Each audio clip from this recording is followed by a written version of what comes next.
What's good, y'all? Welcome back to Kid Taj. I'm going to get straight to the point.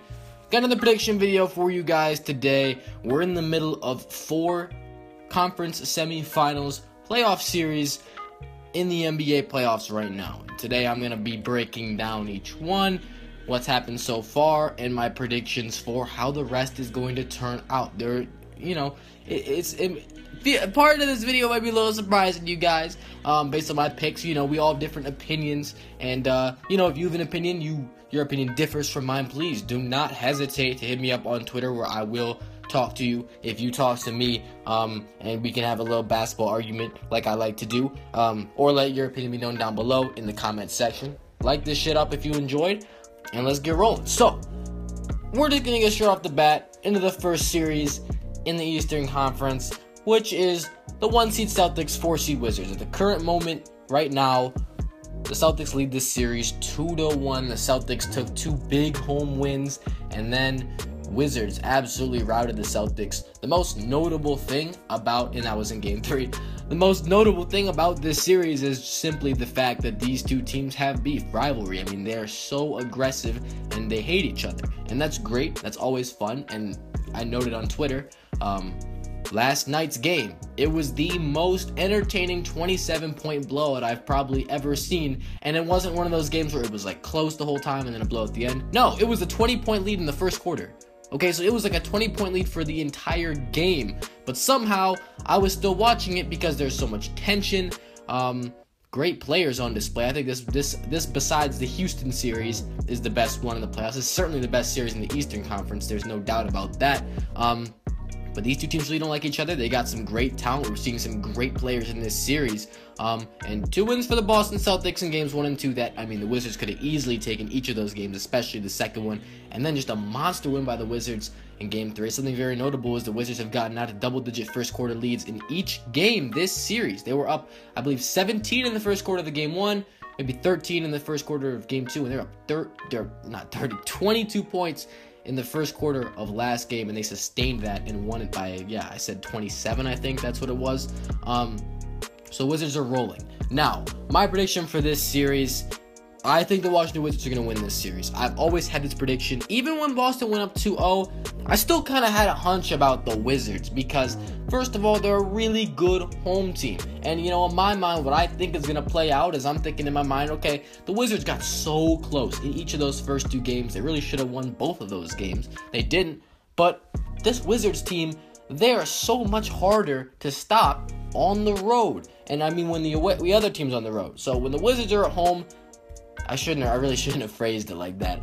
When the Wizards are at home, they're ridiculous. They had that huge winning streak during the season, okay? And their home record is just fantastic. And you saw it on display last game. Not only did they get out to that lead again, but they were able to maintain it because they were feasting on that energy in the arena. Their lead was bigger, and it stayed bigger the entire game. And that was awesome to see from a team like this. And me, I'm rooting for every series to go to a Game 7 because I love these. I hate, I'm watching the Cavs and Warriors, and I don't even know if I want to watch them anymore because it's 2-0 and 2-0, and we're like, these teams haven't even lost yet, and their competition isn't very good either, especially the Cavs competition, man, and I'm going to get to that in a minute. But in this Boston Wizards series, I knew there was, even though it was up 2-0 for the Celtics, you could tell this was a very close series, regardless of that series record. So, I always had the Wizards, and I still have the Wizards. I think they're going to take Game 4, and, honestly, I could see them taking this in 6. I know it might sound crazy, but think about it. The Wizards just took Game 3, and their momentum is great. It's super high, and they're going into Game 4, ready to continue doing what they were doing. I don't plan on Isaiah Thomas only making 3 shots again, because, look, that's not going to happen, plain and simple. But I do think that the Wizards are a really, really solid team, and they're showing really good commitment, killer instinct in that Game 3. They're at home, so if they can win 2 games at home, get that 2-2 tie, and then, they got the momentum. So I could see a Wizards in 6, if not Wizards in 7. I honestly think that, the Wizards are the better team here, in my opinion.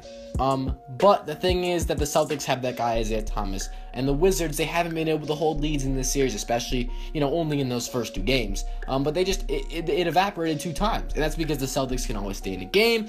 The reason they get down is just because I think the Wizards are a better team, but the Wizards, they start to coast when they get up. This is what happens. We see, teams choking leads, they're coasting. That's what the Wizards do.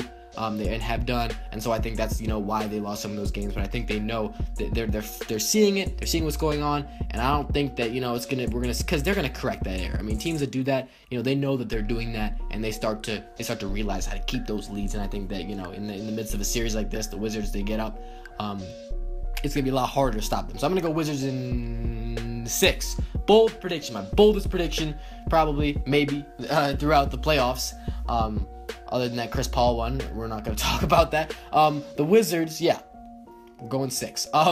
Now, next series, we're not going to spend that much time on this one because really there isn't that much to say. Cavs, Raptors, 2-3 seeds. This game's going on right now as I speak. I don't know what's going on. I recorded it, but probably won't watch it for long because I'm not assuming that the Raptors are going to do anything in this game. Now, I know you guys might be like, God, look what happened last year.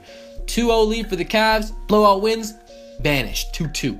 And I mean, not that it really matters because we all know who's going to win this series, but the question really is it going to be a sweep? And at the beginning of the series, dude, I'm pretty embarrassed that I had Cavs in 7 before the playoffs started. Now I'm starting to feel like an idiot, just because I really underestimated the Cavs again. Or maybe I overestimated I really overestimated the Raptors. That's really more what I did, honestly, because I thought the Raptors were going to actually step it up. I'm like, okay, they've been in the playoffs for a couple years now in a row. They're used to it. This is their 4th year in a row being in the playoffs. Kyle Lowry, DeMar DeRozan are finally, they got the help they need in Serge Ibaka. And no, it just didn't work, okay? On top of that, Kyle Lowry's injured. So I don't even know if he's playing tonight, because I saw it was a game time decision, and I haven't, I gotta keep better track of that. Either way, regardless, if Kyle Lowry plays or Kyle Lowry doesn't play, it doesn't matter. The Cavs are sweeping this team. That's my prediction. 4-0, and the Cavs, I hate to say it, they're gonna sweep the first 2 rounds. They're gonna be undefeated going into the conference finals, and they're gonna smash likely whoever they play. I know the Wizards and Celtics have been playing well, but the Cavs are just they're rolling. Okay, you can't stop them right now. I think and whoever it is, Wizards or Celtics, I don't think they're gonna get swept. You know what? They're gonna lose. The Cavs are gonna lose 2 games because they go 12-2 in the Eastern Conference every single year. It's gonna happen again. It happened the last 2 years. It's gonna happen this year again. Oh my God, man!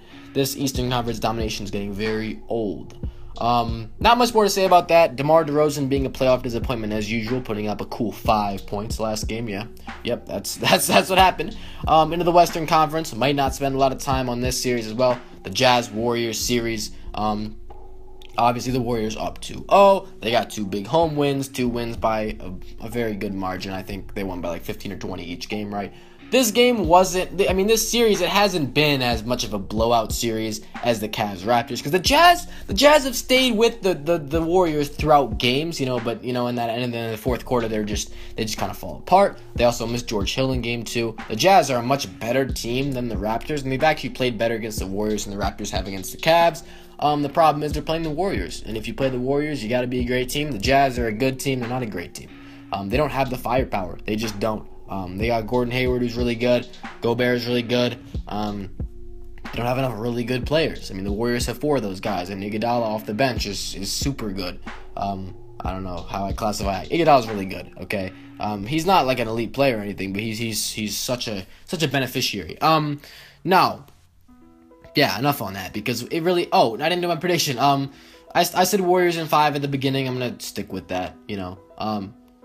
Jazz will take one at home, and then that's that, I think. I mean, I know it hasn't been close so far, but I think the Jazz will wake up. Like the Grizzlies-Spurs series, the Grizzlies kind of got destroyed in the first 2 games, and they made it a 6-game series.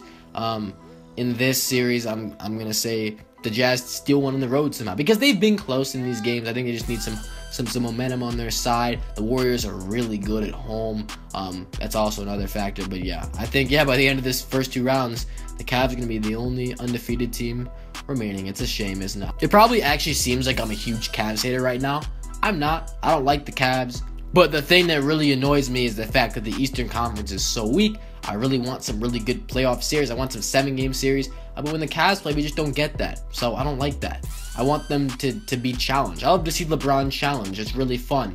But when LeBron just kills everybody, that's expected. Why would I want to watch that? I'm not a LeBron fan.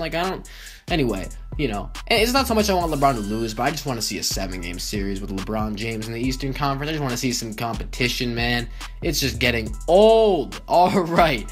So I said Warriors in 5 advance to the Western Conference Finals. Now, in the other series, this is the best series that we have. Unfortunately, Tony Parker went down, so it's a little less interesting, but maybe more interesting because we had to see how that fill-in works, how it has an effect in the series. Game 3 is going to be very interesting just because of that. But hopefully it doesn't, hopefully the Spurs aren't just way worse without Tony Parker, because that would suck to see, because the Rockets would probably just walk all over them if that happened. Well, they wouldn't do that because Kawhi is still on the team. If you haven't noticed, Spurs-Rockets 2-3 series. It's a tie series, 1-1. The only one tie series that we have right now in that Boston versus Washington one. It's been 3 games. It wasn't a tie series even when it was at 2 games, so that's that. But yeah, the Spurs-Houston series is definitely the most interesting to me just because of the fact that this is the best, most competitive series. I know the Wizards-Celtics can give it a run for their money, but the thing about the difference is that these teams are better than the Wizards-Celtics. Yes, the Wizards-Celtics series has been better. That's because all the games have been close except for Game 3, but the first 2 games were phenomenal, especially the second one. In this series, Spurs-Rockets, the first 2 games are blowouts. First one to the Rockets, second one to the Spurs. And it's going to be very interesting. But they're both very interesting because they're probably going to go 6 or 7. And this Rockets series, Rockets-Spurs series, these teams are better, like I said, than the Celtics and the Wizards. And I think that we're going to get some close games. I think we're going to get some really good games where we get a Harden possession down the stretch, a Kawhi possession down the stretch, that kind of stuff. And I can't wait for that. But this series, it's going to be not the same without Tony Parker. He's been balling and he goes out. Very, very tough stuff to hear from the Spurs. Patty Mo's going to step up. DeJounte Murray, I don't know how to say his name, but he's going to get some minutes and he's pretty good. He didn't get that many minutes during the regular season, but he's going to be something someday. Trust me, he's going to be really good someday. Maybe not an all-star level, but he's going to be a solid starter in the NBA for the Spurs, I believe. Or maybe a backup. Anyway, off topic. That wasn't really off topic, but I was rambling. The Spurs, it was so hard because I picked Spurs in 6, but the Rockets are putting up a real fight. The Rockets, they punked the Spurs in Game 1. They absolutely destroyed them. Annihilation. They went up 37 at one point. It was ugly. Uglier than the Game 2 blowout by the Spurs. I'll tell you that. And the thing about the Rockets, they got so much scoring. They got great bench production. They have so many good, Lou Williams, Eric Gordon, and Nene. That trio off the bench is deadly in the postseason. And you got all those shooters too. They can stay in any game. They can get back in any game. They're so lethal. When those guys are on, they're impossible to stop. Seriously, you got Ariza, Anderson, Harden, Beverly, and off the bench, Gordon and Williams. That is tough. But yeah, that team's real nice. I'm going to go Spurs in 7 games. Yes, Tony Parker's injured, but I don't see the Spurs losing in the second round 2 years in a row. I think, they really found themselves in that Game 2. They got punked in Game 1, yes, but I think, they're going to recover. The Spurs are kind of like that. They might get punked in a game, but every time they do, they come back, and they come back strong. And that's what they did in Game 2, and I think they're going to continue on that. I don't think that we're going to see a few more blowouts. Like I said, I think it's going to go to 7 games. That's going to be awesome, too, if that happens. But I'm picking Spurs. I think that in a Game 7 situation, I think that the Spurs will come on top. I think they're a better pick for a Game 7. They've been there. They got experience, so much experience. The Rockets, James Harden's not been past the conference finals. Which, that's going to be interesting to see. Can he get back there? But he's only been there once. And I think that, this Rockets team is ready. They're a contender. Kind of. They would be, if they were in the Eastern Conference, they would be a surefire contender, but they're not. And it's hard to beat, because if they want to get to they have to beat the Spurs and the Warriors to play the Cavs and the final. That's got to be the hardest 3, that's why I maybe wouldn't be okay, they're an instant contender. They're a dark horse, but look, I wouldn't say that because they got such a tough road there. It's ridiculous. But yeah, I'm doing Spurs in 7. If you want, I'm not going to elaborate on my picks after this, but I guess if that all falls through, I would say when the Wizards and Cavs play, I'd go Cavs in 6. Spurs and Warriors play, I'd go Warriors in 6. Spurs and Warriors, Cavs, Warriors in 6. Yeah, a lot of 6-game series, but you know, I think one team is solidly better than the other in all those series. And they wouldn't win in 4 or 5, but they'd win in 6. They wouldn't win in 7 because they wouldn't go 7. But yeah, that's my prediction for the rest of the playoffs. I'll elaborate on those picks, you know, when they happen. When we get to the third round, when we get to the conference finals, we'll get to hear about that. That's gonna do it for this video. If you enjoyed it, leave a like, comment, and idea down below. Subscribe if you're new, and I'm out. Thanks for watching, y'all. Peace.